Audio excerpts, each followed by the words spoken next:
Welcome back to another episode of the Hey Tori podcast. Today, you're going to hear a second guest for our podcast, and her name is Krista. Now, me and Krista met through the book in the book club, and I have absolutely loved watching her journey. And she has some really great advice, and she's very much an action taker.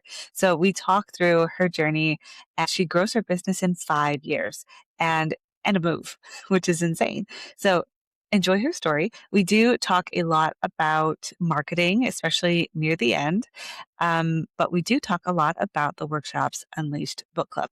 Now, this is the last episode that's going to air before the next book club opens. So it's opening on July 18th. So if you hear this podcast before July 18th, you can join us. If you hear after that, just know that you can buy the book Workshops Unleashed at any point. It's available in a lot of places, and the link is below. The book club runs every July and every January. So if the book club sounds like something that you would like to be a part of, you can join us at the next run through, which again, if you're hearing this right when it comes out, will be July 18th. Otherwise, I'll see you in the next one. So enjoy this episode with Krista. So, hi, Krista. Thank you for being here today. I'm really excited to talk to you about your business and your experience with the Workshops Unleashed Book Club and to hear about everything you've got going on. All right, I'm glad to be here. I'd love to know first, what's your business looking like right now?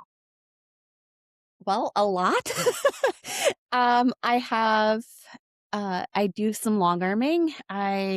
Which is what I started with. Then I've got patterns that I write.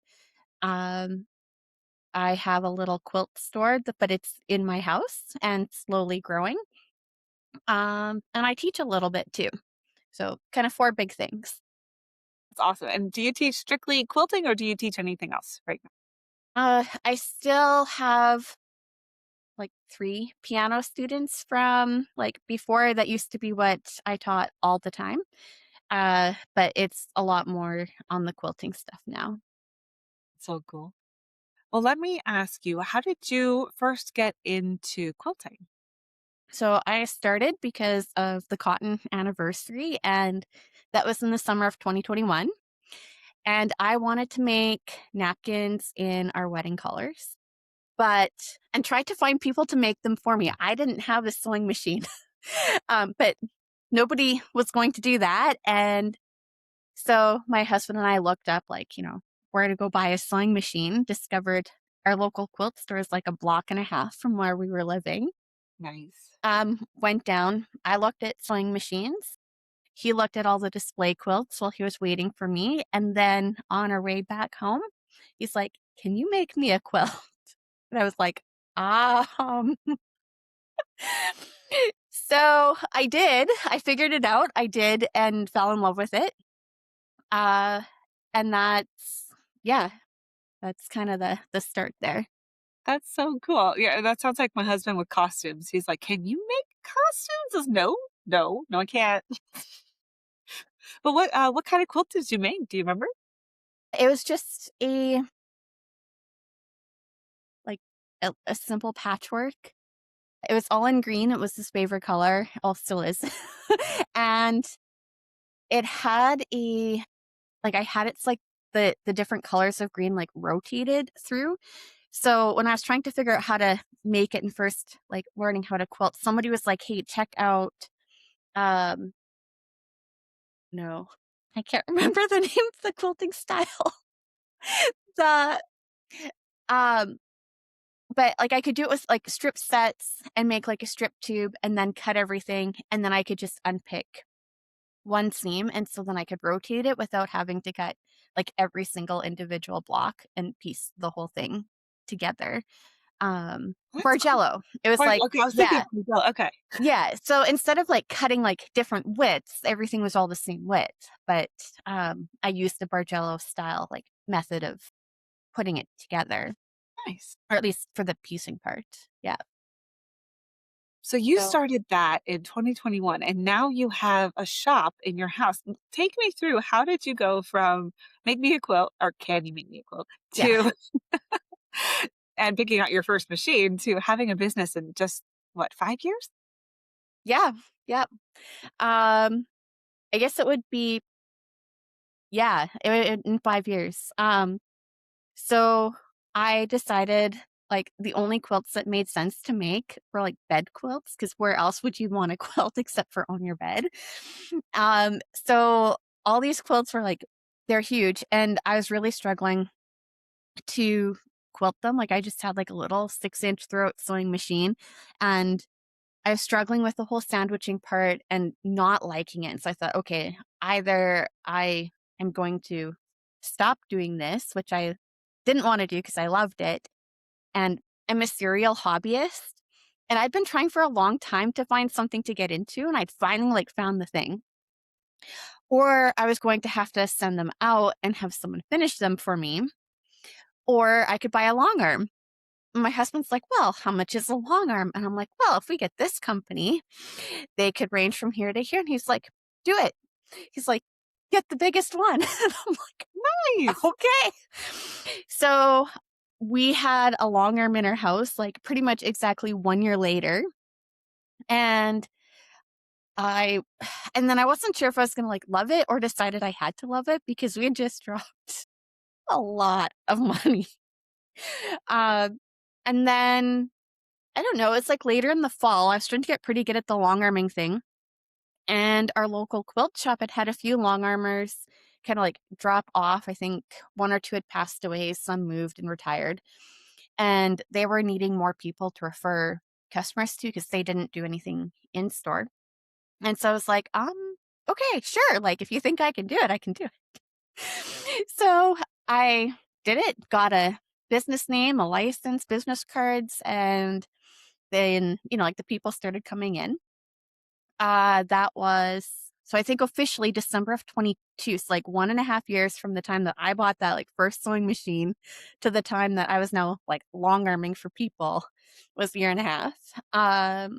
And then I added in all the patterns I was making were like, I would just come up with them. So I thought, well, I'd like to put them into a pattern, like, write one, but didn't know where to start. Somewhere along the way, I had found like Elizabeth Chappell's podcast, was listening to that and I thought, hey, like she does the course. So signed up and did her course and then started being able to get things into patterns. And then we were moving from where we were in Regina, like a larger center, to a small town north and like with nothing. And I thought, I'm going to need a quilt store. So I thought, well, why don't I just do one? And I knew that there's already like quite a few people quilting up here, both like for that and for crafts. And the supplier I already had for getting thread and things for long arming was able to like provide me with like so many more things. So we just expanded my account type into like a full retail account. And then I was able to start bringing all of that in. So yeah, so now I'm the quilt lady in town and people are starting to know where to come to for all their all their supplies. Love that. You just kept adding the next thing, the Yep. next thing on. Oh, I do want to make a note that Elizabeth Chappell's podcast is Craft a Career. So it is a great podcast for anyone who is interested in crafting and business. And her pattern writing, is it called the Pattern Writing Academy, right? Is that how? Mhm. I can't remember. I'm sure if anybody Googles pattern writing course, Yeah. Elizabeth will come up. Yeah. Okay. No, that's really cool. So you've got, so you're pattern designing and you have a long arm, and now you've moved up really far north, and you are located in Canada, Yeah. correct? Yeah. In Saskatchewan and Larange. But if you look at the map, like Larange isn't much more than like halfway up the province, but everybody lives on like the lower third of the province. And that's just where like it's the prairies, like farmland. Um, I don't even know, like, our province is, like, land size, like, huge, like, bigger than a lot of the states or European countries, but we're, like, just over 1,000,000 people within the province. Okay. Yeah, like, total. Um, so even, like, the cities aren't big. Okay. So is it, like, up in the middle of nowhere? Pretty much. There is like one highway in and out. You can still go further north, but then you start moving into like a lot of like reservation communities. Um, what else? Like we have different mines as well, like that people will fly into. So Laurent is kind of a great place for people to kind of like make their home, and then they'll be like into the mines every couple of weeks. Okay, that makes sense. So you've got a nice little community hub around you, and that's how you can grow um, an Yeah. in-home store. Yeah, and eventually it should grow enough that I can move into a brick and mortar. Um, and Larange is like a big center, um, comparatively, because the next big center is 2.5 hours south, and then we have like an actual city. But as far as our town, like if you're further north or east, west, wherever, like you're gonna come in to La Ranch to do like all your grocery shopping and go to the doctor and the dentist and like whatever else you might need. Come, Yeah, get some fabric and take a class. that's right. All right, so you moved up there, and then I know around the time when you moved is when you joined the book club. So the book club for Workshops Unleashed is coming up here, and that's one of the reasons why we're having an interview today. So I was curious on where were you when you heard about the book club? And yeah, let's start with that. Yeah. Okay. I was trying to think about like all the order of events for that because I can't remember. Like at some point, I had seen your book, you'd shared about it in a Facebook group. And then, like, I'd already been doing some like tutorial videos on YouTube, but they were just like really random, like little things here and there. So I think seeing your book kind of helped me think a little bit more like, oh, like it might be nice to structure something a little bit more, but didn't really have much of a thought for it. And then it was right around the time like we already knew that we were moving. And I was working on trying to get myself already connected into the community before we'd like moved. And I knew that they were looking for people to teach some stuff. And so I think like a bunch of things all happened like together and very close. So I don't know like what triggered what, but then I saw that you were doing the actual like book club and I thought, okay, well, like I'll get the book and run through that and that should help, me think through like how to structure things better. One of the things that makes me excited about what you just shared is knowing where I can show up. So this is a marketing podcast. I just wanted to pause there and be like, posting in Facebook groups still works. If your ideal customer is in those Facebook groups. So I love hearing that, that effort is working for the book itself. And then the book club. So what made you say yes to jumping in and actually like signing up? Um, it's a good question because it was definitely not the time in my life to do it. I think I missed one because I think we were like literally in the middle of moving, like packing and all this stuff. Um, but I remember that we started in our old house and then I finished the book club in our new house. You did, yes. Um, but I think the thing that helped though was that like you were still doing it for free at that time. And so that was it just made it really like low risk for me. And I was able to just kind of explore that. I think even though we were packing, like I was just wrapping up with all my local long arming clients and I was done teaching for the like piano for the school year. So knowing that like after the move, I wasn't going to have a whole bunch of long arming clients and a whole bunch more piano students coming in and really wanting to move away from teaching piano, uh, made it kind of a natural, like, this was a good spot to put it in, even though, the chaos of the move made it hard in some ways. But uh, it did give me, like, I had that space because I was transitioning into taking the quilting business from being part time and knowing it was going to be full time. So it sounds like you chose it for your own commitment and moving forward with the quilting business. Does that sound Yeah. right? Yeah, like, we could say that, 'cause that's like, not having another source of income coming in and knowing that I needed to make the quilting thing happen, and that's been, like, this whole big it's pretty much been a year now since we've moved, and so it's been a lot of, like, putting things in place and trying to get that, like, much more off the ground, and so, yeah, doing the workshop, like, it made sense to do that, and then knowing that there's an opportunity to teach up here also helped. Perfect. Okay. And then during the book club for Workshops Unleashed, what in there helped you be not just learning what was in the book, but also taking action on it?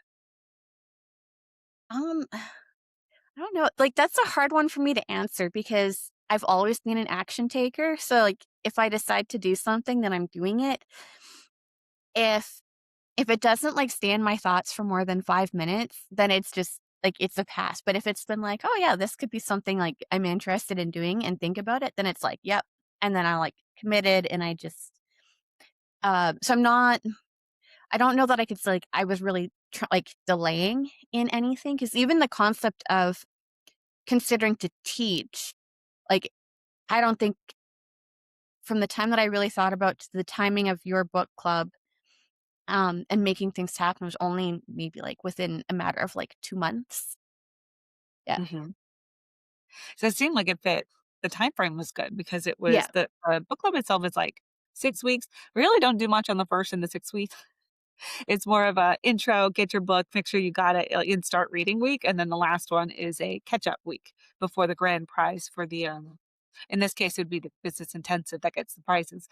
So yeah, it gave you a good amount of time to not only move, get settled, but also get some classes um, down on paper. And I know with all the chaos, how did you find time to actually do the exercises? I just made time. You made time. That's a great answer. Yeah, I guess I don't know, it wasn't I mean, the chaos of moving, but I still had like, there's a lot of things even with our house, like, I couldn't just do on my own. So, while my husband was away with work, then, like, I had other things that I was doing, and I was working on writing a pattern within that time frame as well, so, yeah, lots of computer work happened. So that's a good time for computer work. Yeah. All right. What was some of your favorite parts about the book club? Having like, you're like a big, like, get it done and push personality, and sometimes I need that, so probably overall, that was, like, my most favorite thing, uh, and having, like, some structure and, like, some deadlines to be able to meet and stay on top of, and knowing that I had a capacity to get some feedback, helped me take advantage of, like, staying on top of things. Um, I think though, like, from the book, probably the designing the workshop chapter was the most helpful. Uh, I've done, like, lots of teaching, like, that's my education background as well. Have a middle years, education degree, but all the teaching I've done and I never actually taught in a school, except for I substitute taught for a year. I've only ever taught piano otherwise. But everything I've done has worked from, like, something that was already, like, laid out for me. I just had to kinda, like, facilitate the whole thing and then make it work, like, within each student's individual needs. But to design something from the ground up wasn't something that I had done, and the design the workshop section really helped a lot with that, and doing it with the book club made it go from feeling like this, like, big scary thing to, like, these little, like, bite-sized steps that I could do, and all of a sudden I was like, "I'm doing this. It actually isn't so hard." Oh, that's so wonderful to hear. For those that are listening, I'm going to break this up so you know what the book club entails because she was talking about different elements that are inside it. The first one you can do is free. It's emails and post in Facebook group, and you share your homework. So we have assignments every week. You get something done. One of those is the designing your class, and that's filling out the curriculum map.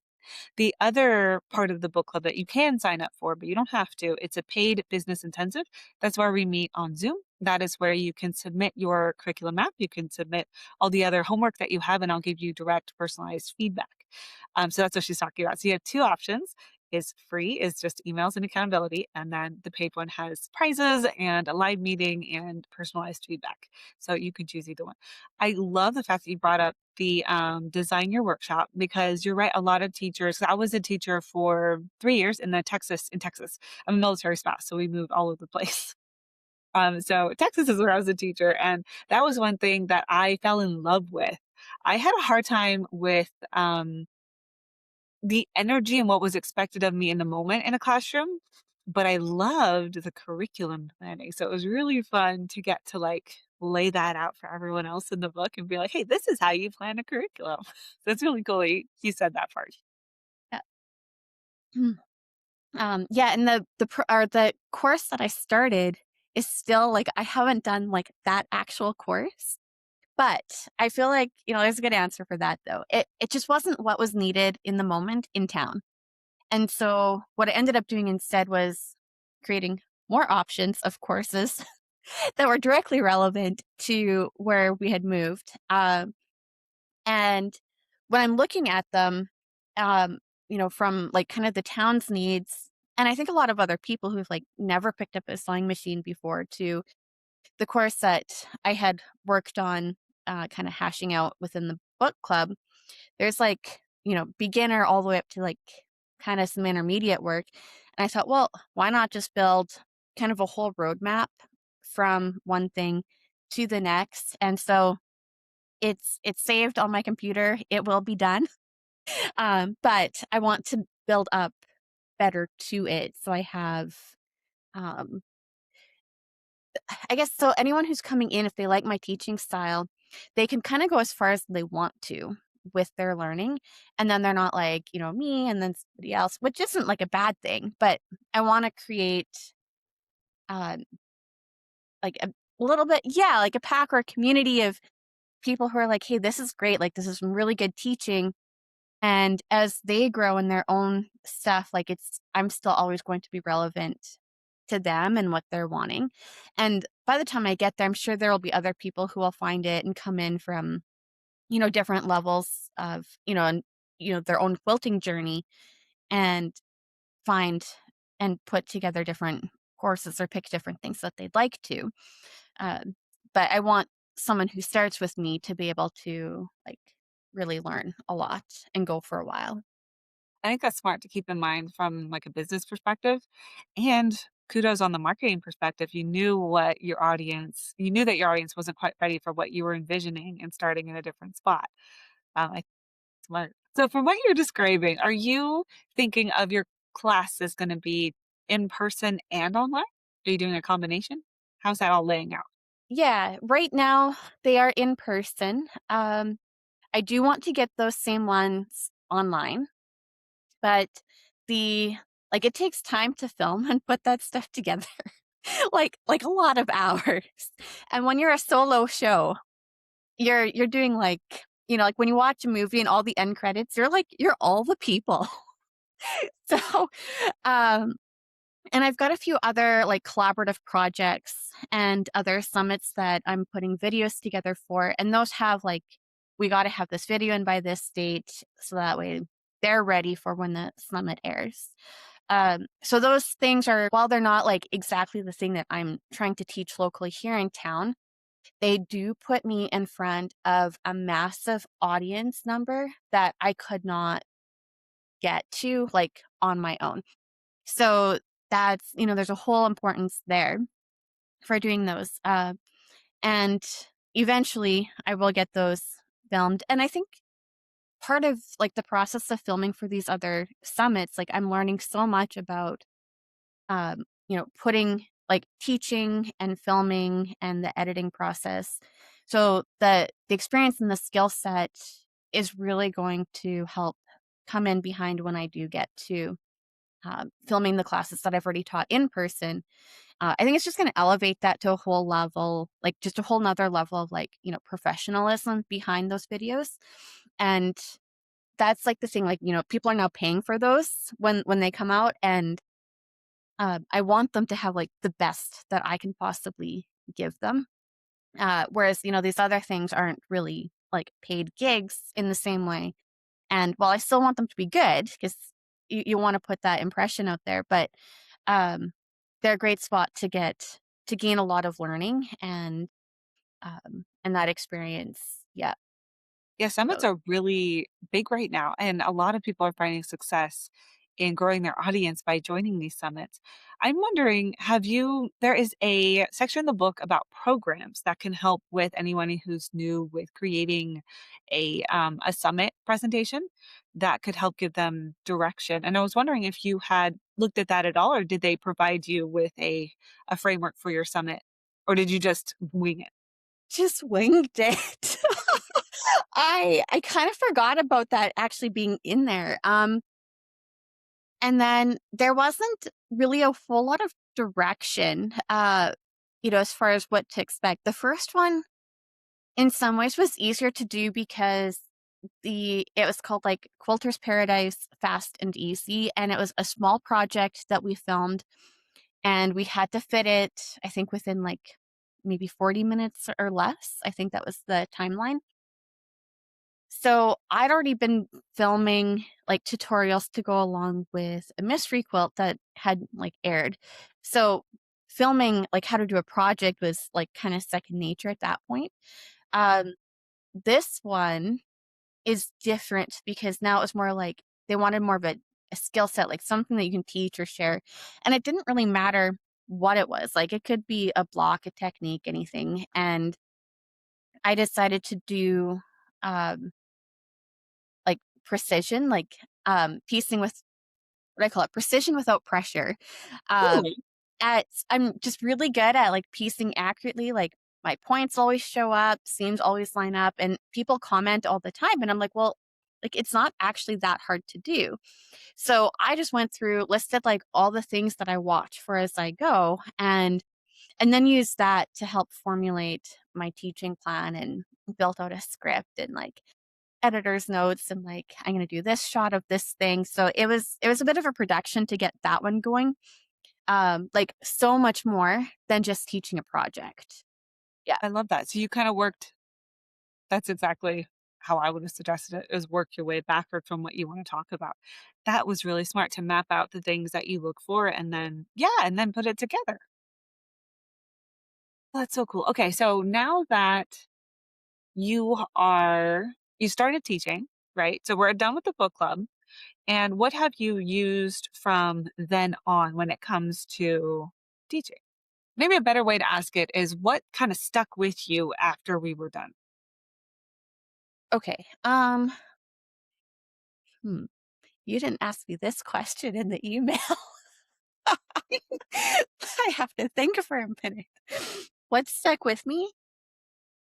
I love this question because I feel like it's the most whatever impacted you the most during follows you. Go ahead. Okay. I'm not sure like how much because it's been a while since I've read and gone through the book. And you probably talk about it in there. And I know I've heard it on more than one occasion from other podcasts that I've listened to. And it's thinking about like what the student needs and making sure that you're like you're covering that when you're teaching everything. So when before I even start like really putting a whole lot of stuff like pen to paper, I'm making the project and I'm trying to think of like, how would I teach this? What kind of issues would come up? Uh, and so I have this like running narrative like through my head as I'm going through it. I probably should take more notes as I go to say, hey, like make sure to mention like this thing. Um, and I started to practice that a lot when I was filming, like all the kind of the tutorial for each step of the mystery quilt to the point that it was like, is way too detailed and way too long. And I'm going, these are not like brand new. I've never touched a sewing machine quilters. I need to cut this stuff out. But um, it was good to know my brain was already thinking about that. So when I was working on developing, like, you've never sewn anything before, what am I going to need to tell or instruct? And because I'm only, what did we say? Like 5 years? Yeah, I only started quilting 5 years ago. So many of those experiences are still like fresh in my mind. Uh, and I think the other thing that maybe has helped, I'm always like, it was always a game to me to improve my skill set. Like, what was like the little thing that I could try differently next time so I can understand what happened better or why it turned out this way? Or like, what did I do? Like, why did this thing actually come together really well, but then not this other time? And as I tried to like analyze everything that was going on, then that let me build up like a lot of strategy in my own like how I approached everything. 'Cause I don't know, like when you're YouTube taught, uh, you kind of piece different things together. And also, like coming in from the student perspective, I knew like, I don't know, like I'm trying to like figure out what they're talking about, and it's not making sense because something wasn't like a camera angle wasn't showing it right, or something was just like missing. And so when I went through and then started building up like these classes to teach, I was like, oh yeah, like that was that one thing. I finally figured it out. But like I had no context, like finally just like clicked and made sense after like lots of like it worked and didn't work. So now I know how to be very specific on like, this is what this thing should look like. Or if we look at it from this way, now you can actually see what's happening. And I can just position the camera better for that. Or if I'm doing a live demonstration for an in person class, then I can like point something out just a little bit better. No, I think that being so close to this, because you built your business very quickly, and turning from learning to teacher in such a short amount of time, I think that's in its own way a little bit of a superpower. Because when you get really good at something, you've been doing it for decades, sometimes we forget what those steps are, and because we're just moving so fast, we already know what to do, and we forget that a brand new quilter coming in, or craft, or whatever craft that you are teaching, sometimes they forget that, oh, this is what I do to make sure this doesn't happen. And then a student will stop and be like, wait, what? What am I supposed to do next? But because you've only been sewing or quilting for 5 years, and it sounds like you got a lot of quilts under your belt. So I think you have a ton of experience.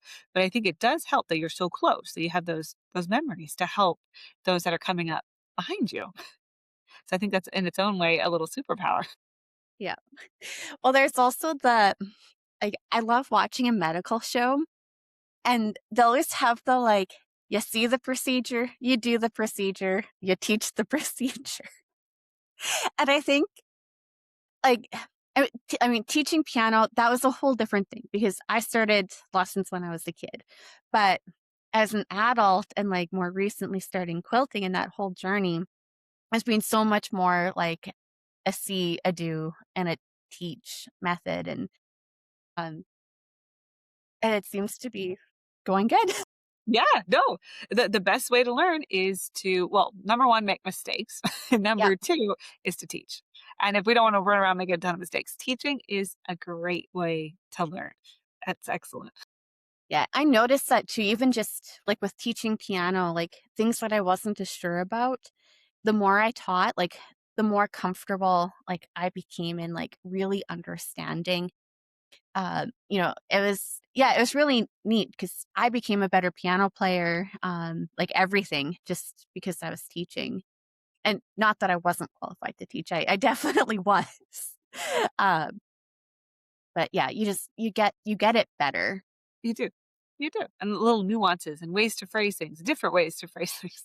Yeah. So one thing I wanted to, point out was the way that you went into full detail. I think that, as I'm putting my marketing hat on right now, one of my favorite ways to come up with content when I am marketing a new class that's coming up is to take those little things that you're doing to fix the mistakes that you're making and making content out of that. It's like taking the question, like, what mistakes are they making? And you answer the mistakes in your content. So your blog posts, social media content, reels, pictures, and you kind of hook them with that and show them like, hey, if you want to know more, I'm teaching all about it in a class. And it can be a great and easy way to share about what you know, establish yourself as an authority, and get some really cool, like, I'm thinking visual content because it's usually has to do with fabric and it's usually really pretty, or you have a cool tool that you're using or something like that. Have you, and that leads me right into, I think, how do you get the word out? How do you get the word out about your classes? For teaching in town, um, I didn't have to. So there's a whole bunch of like story behind that. Initially, one person was looking for artisans and they wanted like anyone who was willing to teach. And I was like, hey, cool, like I'm moving up and I can teach quilting. Um and then it kind of moved into this whole thing of like, oh, like, okay, great. We have access to like the school and the machines. And then all of a sudden it was like, I don't know if we can use the machines. We might still be able to use the school for a space. And so it's like, okay. And I'm like, I'm determined. Like, I'm going to teach. So I'm like, okay. So I went out, picked up 4 machines, and I was like, okay, we're looked after on the machine side. Like, we just need a space. And then something else like had come up, and so like this whole like chain of events, and all of a sudden, this thing that I was so sure was going to work out suddenly was like done. And I was like, great, I'm stuck with stuff. So, but in all of that, like the initial project idea I had was like quite large. And then I was able to come up with ways to scale that down. And then I thought, well, okay, we're looking for something that could be done in a couple of hours. And so it just changed the whole nature of what I had like from my original idea of what I was going to teach to what I actually did end up teaching. And as I did that, like I knew there wouldn't be like a ton of opportunity to teach like regularly in town. So all of that was built with the idea to bring that like to film it and then get it online, um, with the potential to create like kits and ship some stuff out for each of those projects as well. So it wasn't a bad thing. It was disappointing, but it helped shape what ended up happening. And then after I had finally gotten my business license, I made a Facebook post in a community page and was like, "Hey, like I'm here now officially." And someone from the library reached out to me and was like, "Hey, like are you interested in teaching?" And I'm thinking like, "Yes. Yes, I am." And that actually ended up working out. And so once I had that, then I started developing like putting like the first couple of courses. So I've taught the first 2 of kind of a 3-part like level 1 series, and it's kinda nice, like, when they're done, you just can, like, reteach them, and there's not a lot of work to go back into it. I have to make a kit because I don't teach them how to cut their fabric or anything in those. We just need to make the project and do it quickly and be in and out. So I have that prep work, but, yeah, it ended up being good and working out that way, just not how I expected. I've seen a lot of businesses grow with just posting in local groups. So, Facebook groups, like you said. I've Mhm. also seen next door people are sharing when they have in-person classes. And Nextdoor is it's an app for neighborhoods. And I got it when we moved here because there wasn't a base. So I shared a military spouse. Usually when you move to a post or a base, there's like Facebook groups for those bases that you can join and kind of get network with. You ask questions like, everywhere I moved, the grocery store is called something different. And I could never figure out where the good grocery store is. So that's always a question. I'm like, hey, where's the grocery store? And it's funny because during PCS season, you'll see those questions pop up in other military spouse groups like, hey, is it Publix here? Is it Kroger here? Is it Meyer here? Is it what is it in this area? So, like things like that. And so when I didn't have that here in Michigan, we're in Metro Detroit where there's no poster base or anything. I joined next door to see what was over there, and that's kind of where I've seen a lot of creative classes posting.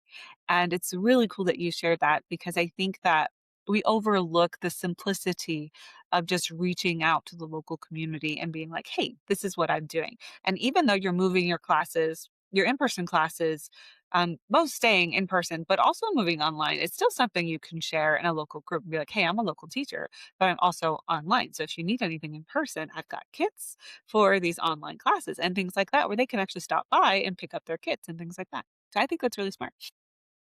Yeah. I've gained quite a few new people like following my business page that are local in town, which is good because if I post about, something new that I've brought in or anything they might need, it helps that they know where to find me. For sure, for sure. So currently, how are you marketing your business? That's what I need to come see you about. Oh, really? Oh, I love that. Okay. So for those that haven't heard, I have the digital marketing magic coaching program. So is that what you're referring to, Krista? Yes, it Oh, is. Yeah. well, sounds Uh, like a great way to start. it's like between listening to a handful of podcasts, I've listened to like Jeff Walker's like launch as an ebook, and I have the book. Which there are a few things like I kind of did not, I didn't like really like go in depth and follow all his stuff when I relaunched one of my mystery quilts, but um, I'd say like I think it helped a little bit, gave me a little bit more like what I might like want to do, but um, that is like that's like my next big professional development goal. Um, and part of it too, like I actually have something to market now, which Hmm. is different than like before. Even like, 6 months ago, there wasn't really a whole lot to market. Uh, it was still a lot more like, I moved past kind of that ideation phase into like the product development. And then I don't know, you can only learn so much about like marketing, I guess, ahead of time before you're really ready to like dive in and actually like do all the stuff. And now I'm at like that stage and it's been my next big developmental goal for this next, I guess, school year. I still run on school years. Everybody runs on a school year. I know we do. Yeah. No, I love that. I love that you laid that out too, because I've had people come to me asking if the DMMC is good for them. And one of my first questions is, do you have something to market? Because if you're not ready to market, um, it's not ready for you, or it's not a good spot for you to be in. But no, and I mean not a good spot to be in. I mean, it's not a good time to join the Yeah. DMMC. Yeah. So No, I love that. Okay. that's when I've got a few deadlines I have to like finish wrapping up and get done. So that way I have like that space so I can give some time and space to it like truly. Otherwise, it's one of those I don't want something to be the thing that I'm like paying for and then I jumped in a little bit too soon. And I learned that lesson the hard way. Well, you even Definitely did have that with paid the for book club. things. Well, and because like your course is different. Like it's one thing if it's kind of an evergreen thing and then you always have access to it. But yours, yeah, your DMC Two DMMC or M's. Yeah, two DMC? M's. Oh, two M's. Okay. Two M's. DMMC is not like that. Like it's like ongoing coaching and if I don't do what I need to do, like then I've just wasted like a month of my money, which I mean, as a piano teacher, I'm like, well, whatever, if the parents gonna keep paying. Um, you know, they know their child's not practicing so much, but like you don't really want to like just kick somebody out. But you also recognize like they're not getting the best value for their money. And when there's only so much of it and you're trying to use it the best way you can, I want to make sure I can like give it the time that it needs. So And it is an investment. And I love that you take it that seriously. That's excellent. It's like my favorite kind of student is someone who takes it very, what's a good word for it? Very, well, very serious, but also that you are ready to take action. And you know, if you're not taking action, then you're not getting what you want out of it. yeah. It's the last quarterly book club meetup. Um, you guys couldn't see my husband, but he was sitting and like listening in, and I was like, "Hey," I'm like, you know, because you kind of it went into like this whole little coaching session almost with the I think the 4 or 5 of us there, and I was like, "This is like who I want to pay next to like help me like do the next things better. And I'm like, oh my God, she's so good. Like, I can't not do something because she's going to like put the pressure on and make me go like, you kind of cringe a little bit. Like if something hasn't been done, but it's like that structure that I need so much of. And he was like, yeah, he's like, I think that'd be great for you. So I've got his full support too. Thank you for sharing that. I'm excited to help when you're ready. That's gonna be so much fun. Yeah. Yeah. I'm looking forward to it too. Mm. I I've got ideas. I've always Well, the coaching call I mean, not the coaching call, it turned into a coaching call. The quarterly planning, I just started coaching because I'm like, "Okay, this is" I'm just gonna put my coaching hat on because I don't know if I can stop myself from coaching, but I did ask you, 'cause like, "Can I coach you on this?" Before we dive in? Because I don't wanna, because some people aren't always ready to be coached, you know? It's like Hmm. some people are like, "I just need to vent," or "I just need small amounts of accountability," or "What is the very next step?" And not like, "This is why you need to do this because of this," kind of thing, but that was really fun. I had a lot of fun with our quarterly calls for the book club. So, for those that are listening, I don't know if we said this yet in this podcast, but we do quarterly meetups for the book club. So, if you join the book club, you get invited back every quarter to just meet in the room. And we usually do breakout rooms if there's enough people. Summer is usually the lower time when we have like 4 or 5 people kind of show. So, it's a smaller group. So, you get all kinds of attention from everybody in the room. So, I do try to let everyone talk. I'm never the person who talks all the time in the book club and things like that because it's more about the network you build in the room and that I give direct feedback via like email and a little bit face to face. Yeah. So before we wrap up, I'd love to know, what are you working on next? I am starting to get my next mystery quilt put together. And then my first one has like recently relaunched, so it's kind of evergreen. Um, which it's so much fun. um, and it's the first one. Well, and both of them and everything ongoing. I'm building them out like a series, so it's like a timeless mystery quilt one, maybe quilt two, and quilt three, and they come with a companion novel and um, I guess you could say like teaching videos. I think I teach more that like tutorial a little bit. Not everybody needs them. They're there if someone's like, it's just like quilt number two that they've ever made and they just need that extra. I've had people who didn't need to watch the videos but did anyway and say that they learned a lot out of it just from like technique and like little like precision things that I do or efficiency things.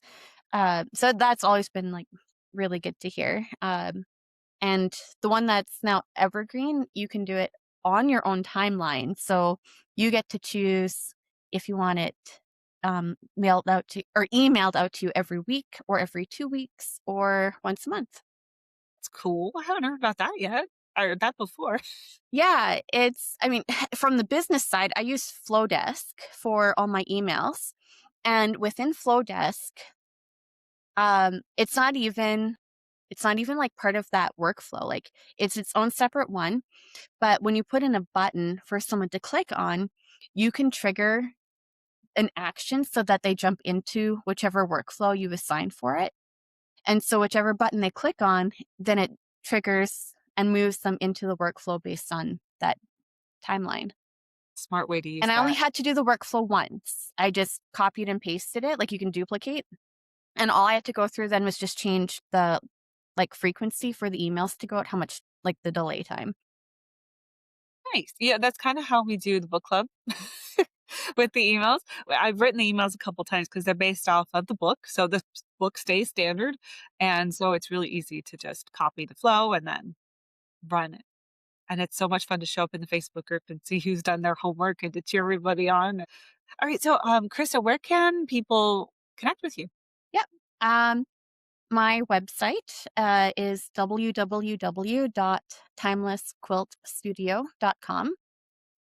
And on Facebook, uh, just search for Timeless Quilt Studio.